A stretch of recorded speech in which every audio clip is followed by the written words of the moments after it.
At the same time, if he had kept his paddle in the water, it's possible somebody else would have had a better boat shoot. So I wouldn't be too hard on him, Matt. Come on. This is the C1 200 meters. Last week you're saying, what went wrong? Why did half of the athletes left behind? Well, apparently they were faffing around. That's a very descriptive word for saying that they were warned, they were told to get the start line, and the actual racer had apparently no choice to send them off 15 seconds late.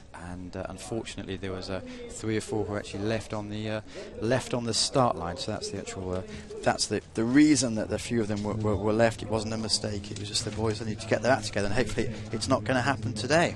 Well, you know, it doesn't happen very often. And when the starters are consistent, I will side on the side of the athlete here and say when the starters are consistent, it doesn't happen.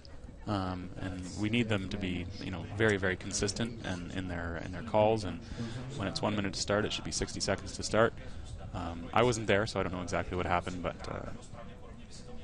thankfully it was just the first World Cup of the season. We've looked at the 3 major contenders. Nikolai Lipkin, a staggeringly successful junior career. He was actually 3rd last week. He's also won the C2 200 meters, a Russian giant. It's I believe it's his birthday tomorrow, 28 years old tomorrow. Oh, happy birthday to him. In lane 9, we've got the young Jason McCombs, my Olympic teammate. Great to see him in the C1 200 meter A final. And they're off. Last week it was the lane number 5, Ivan Shatil, who actually won it from Yevgeny Shulkin in lane number 4. Yuri Shaban, the Olympic champions, not racing it the last couple of weeks here, but it's definitely lanes 4, 5, 6 who are running at the moment, and that they are the 3 medalists from last week. Definitely lanes 4, 5, and 6, as you said.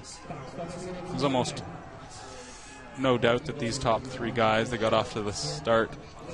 Only 80 meters to go, and it's Ivan Shatil in lane 5 who won last week, 26 years old, stacks and stacks of medals. Look like he's about half a meter ahead at the moment. They're coming to the line. Yeah, well, it's difficult to say between Nikolai Lipkin and Yevgeny Shulkin from Lithuania, who is 2nd and 3rd, but very, very close race.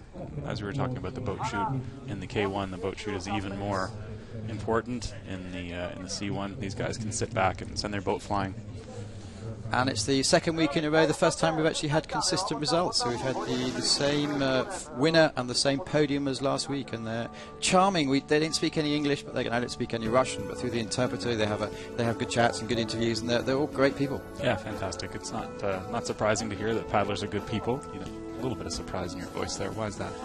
I did the slalom season last year, and they're all much more accessible. Apart from a few exceptions like yourself, and the Anglo-Saxons are really easy to talk to here. But I do see that the other teams, their coaches do protect them a little bit more than we'd like.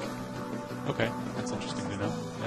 Yeah, definitely slalom is more dominated by sort of the Commonwealth and the United States and France in particular. So I can see why.